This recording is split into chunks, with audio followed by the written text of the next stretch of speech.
Hi guys, in today's video, I'm going to show you how you can fix NVIDIA graphic card not detected in Device Manager in Windows 11.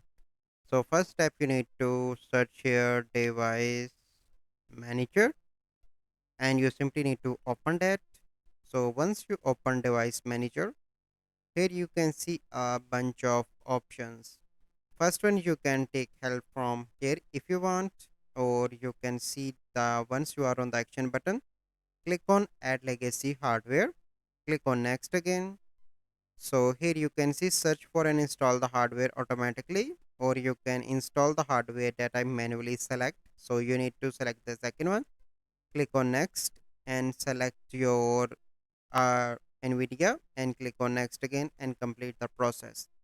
And in the second method, you simply need to come here and search for, here you can see display adapters, click here and you simply need to update drivers. So this is the process. I hope you find this video helpful. If you find this video helpful, must like this video, subscribe to our YouTube channel for future videos. We'll see you in the next video. Thank you. Have a good day.